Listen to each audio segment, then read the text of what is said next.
સુરેન્દ્રનગર જિલ્લાના ચુડા તાલુકાના છલાડા ગામમાં સસ્તા અનાજની દુકાન અચાનક બંધ હોવાથી ગ્રામજનોમાં ભારે રોષ ફેલાયો છે। 700થી વધુ રેશન કાર્ડ ધારકોને માસિક સસ્તું અનાજ મળતું ન હોવાથી ગ્રામજનોએ તંત્ર સામે વિરોધ સભા યોજી આંદોલનની ચીમકી આપી। આ ઘટના તહેવારોના સમયે સરકારી યોજનાઓના અમલીકરણ પર સવાલો ઊભા કરે છે, જ્યારે ગ્રામજનોએ અનાજ લેવા માટે 3 કિલોમીટર દૂર બલાડા ગામે જવું પડી રહ્યું છે। ગ્રામજનો અનુસાર સસ્તા અનાજની દુકાન બંધ કરવાનું કોઈ અગાઉનું કારણ જણાવવામાં આવ્યું નથી, જેના કારણે ગરીબ અને મજૂર વર્ગના લોકોને મુશ્કેલી પડી રહી છે।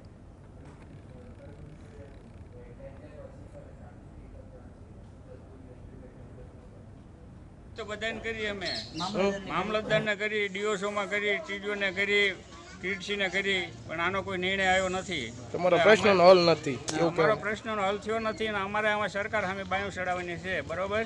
ગાંધી ચિંધ્યા માર્ગે નકા એટલા જણાને લઈને કલેક્ટર કચેરીએ જઈને સત્યાગ્રહ ઉપર ઉતરવાનું છે। અમારા ગામની દુકાન અમારા ગામમાં જ હોવી જોઈએ, બાકી બીજે જઈ ન હોવી જોઈએ અમારે, બરાબર? અમારા વૃદ્ધ છે, આમાં કોણ આમાં જાય એવું છે? અમારી આપણા ગામમાં માંડ આવી કે બલાડા કઈ રીતે જાય? 2-2.5 કિલોમીટર છે દૂર, વચ્ચે 4-5 ઢાળિયા આવે છે, બરોબર? આમાં વૃદ્ધ છે, વિધવા છે, એમાં બધા કઈ રીતે જાય?